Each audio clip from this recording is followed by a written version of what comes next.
Here is the Writer's Almanac for Tuesday. It's the 27th of March, 2018. The first section of the Washington Metro opened on this date, 1976, about 9 years after the Transit Authority had been created. It was a complicated project, and the first general manager was Major General Jackson Graham, who pushed construction to start as soon as possible. He said, if we get a big enough hole in the ground, they can't stop us. So the Red Line opened on this day, 1976, about 4.5 miles. Now the Metro covers 118 miles. The Silver Line was the last to be finished, opened 1 year ago, last July. It's the birthday of Patti Smith Hill, born in Anchorage, Kentucky, 1868, a kindergarten teacher. It was she who wrote Happy Birthday to You, and her sister Mildred wrote the melody. The song was copyrighted in 1935, is still under copyright, and according to Forbes magazine, the song produces about $2 million in licensing revenue each year.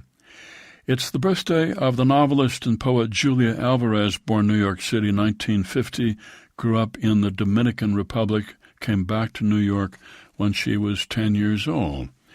Her first novel was based on her experience about coming back to New York, how the Garcia girls lost their accents.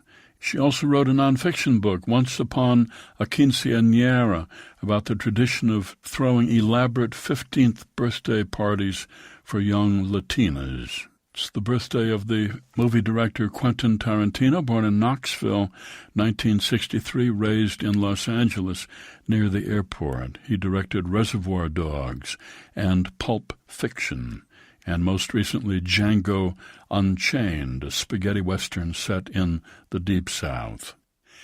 And it was on this day in 1912, the wife of President William Howard Taft and the wife of the Japanese ambassador planted the first of the cherry trees in Washington, D.C., around the tidal basin.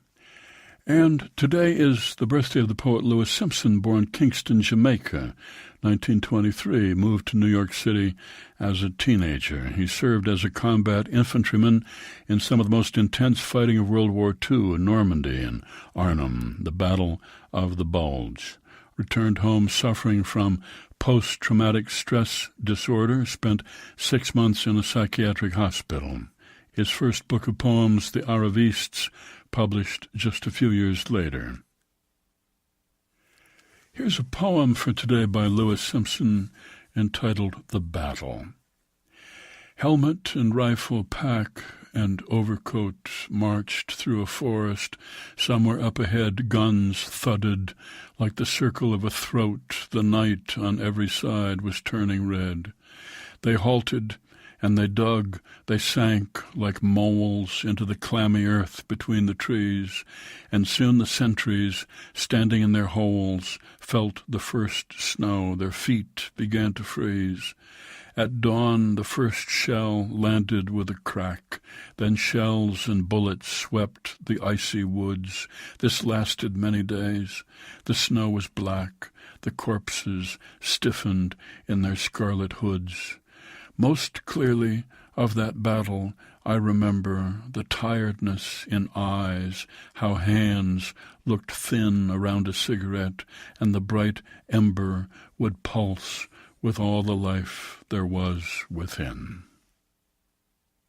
The Battle, a poem by Louis Simpson from his collected poems, published by Paragon House and used by permission here on the Writer's Almanac, supported by the Poetry Foundation, offering poetry podcasts to listen to and thousands of poems to read at poetryfoundation.org, and by the Mosaic Foundation of Rita and Peter Hayden, based in Ann Arbor, honoring the literary arts and the universe of great ideas.